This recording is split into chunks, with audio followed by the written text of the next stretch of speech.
Hello ladies and gentlemen, and welcome once again to another episode of The Cider Drinker. And as you can clearly see, we have yet another Thatchers cider on the channel for you guys today. This one is a bit of a strange one. It's sort of off the beaten track for Thatchers, but it seems to have done well because it's still on the supermarket shelves. It is a bottle of their blood orange cider. Now, you're probably wondering why this isn't labelled as a Cider Pop Central. Well, I'll get onto that when you read the back of it, but needless to say, it's hopefully not actually a cider pop, but we shall see. So this is 4% ABV, pretty standard, a 500ml bottle, as is the case for most of Thatcher's ciders, although you do get them in 440ml cans as well. But I don't think you can get it in this one. I know their latest apple and blackcurrant one is in cans, but yeah, they never released this one in cans, at least not what I've seen anyway. Now, the reason it's not in a Cider Pop Central is because the first thing it says on the back of the bottle is cider with natural flavouring. And I actually went to the website, and apparently there is all natural ingredients that have gone into the making of this. So, natural blood orange juice? We'll have to see. At Thatchers, we're proud to craft great tasting ciders, and our family has been doing so for over 100 years. Thatcher's Blood Orange is a vibrant, mouth-watering, juicy cider crafted with the sweetest dessert apples and bursting with blood orange flavour, served chilled. Yeah, so all natural flavourings. I mean, there you go. So long as it is natural flavourings, I see it's fair game and everything. I know, still technically not a cider, but hey, if it's natural, it's more infused rather than just adding syrups and stuff. I'm game for it. Let's get this open and just see what I make of it. Right, I used a different bottle of that time. That wasn't that great. So naturally, Thatcher's cider, Thatcher's glass. Well, yeah, there's the blood orange.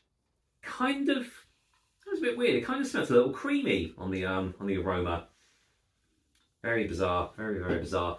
Right, I really must get into the habit of drying these glasses properly. I really must. So anyway, yeah, so that is lightly carbonated, as you can see right there, filtered down as is to be expected from a Thatcher's cider. But yeah, I would say that looks like the colour of Iron Brew, actually.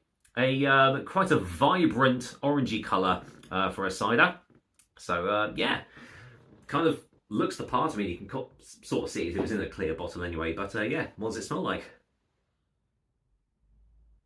Okay, yeah, so in fairness, yes, that does smell like freshly pressed blood orange juice. It is slightly sweet, but there is a little hint of tanginess there as well. Yeah, maybe the sweetness actually smells more like those sweet dessert apples, to be fair. But overall, that does smell quite inviting and, yeah, juicy, and smells like it's going to be quite a refreshing cider. So let's see what this is all about, shall we? Cheers, everyone. Yeah, blood orange. I don't think any other producers have actually made a blood orange infused cider, so is it worth trying? Let's find out.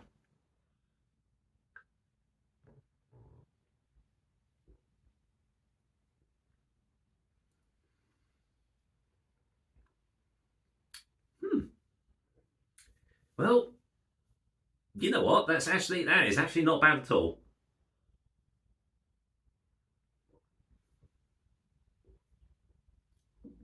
Okay, so the blood orange is definitely there. Obviously, I mean, if it wasn't, then it's not a blood orange infused cider. But it does taste fresh. It does taste natural. And yeah, it's not overly sweet. There is sweetness there. But if they've been using dessert apples in the production of this as well, maybe that's what's giving it its sweetness as well. I mean, blood orange is, you know, it's a bittersweet sort of fruit, so you're going to still get that sweetness from it.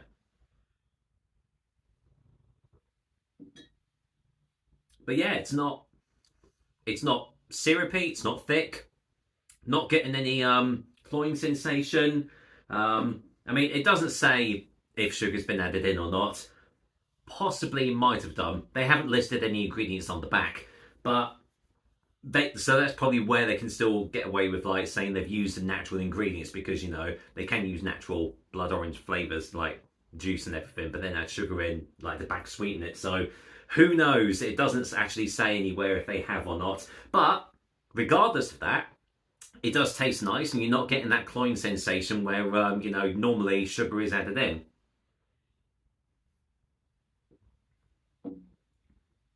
Quite a while ago, I reviewed their cloudy lemon cider, and strangely enough, that tasted sweeter than this one, even though lemon is supposed to be an acidic, tangy, zesty fruit. It actually tasted sweeter than this one does. So take that for what it is. And to be fair, I prefer this over the cloudy lemon. This is it's got a really lovely, fruity, juicy orange flavour going behind it, which makes it quite refreshing.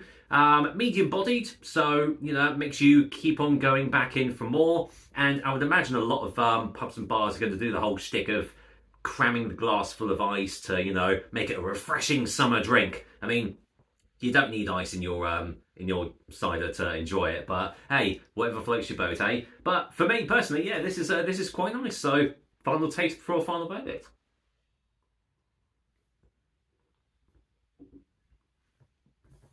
Yeah, that's not bad at all. And I think Thatchers have sort of cornered the market there because, as I said, I don't know of any other producers off the top of my head that have actually produced a blood orange infused cider. So, they've got that corner of the market, haven't they? So, yeah, I would definitely recommend this. I mean, if you do like your fruit infused ciders and you've been interested in this but not sure what to make of it, I would say, yeah, give it a go. It's got some nice flavours behind it and they do taste natural, which is the main thing. So, with that said, I'm going to go and give Thatcher's blood orange infused cider a 7 out of 10. Yeah, very nice. Thatcher's have managed to get a little bit of a track record going on with this, with producing pretty decent ciders recently. I recently reviewed their low alcohol cider, and that's actually one of the best low alcohol ciders I've ever tried. So, they can do things really, really well. I will have to get around to doing their apple and blackcurrant one at some point, but that might be in the future. But yeah, watch this space for that one. But for now, that is another episode of the Cider Drink for you guys. I hope you liked it, and as usual, I'll be back with another delicious and tasty cider soon. Until then, as usual, whatever you're doing, I hope you have a great time. I'll see you on the next video. Cheers!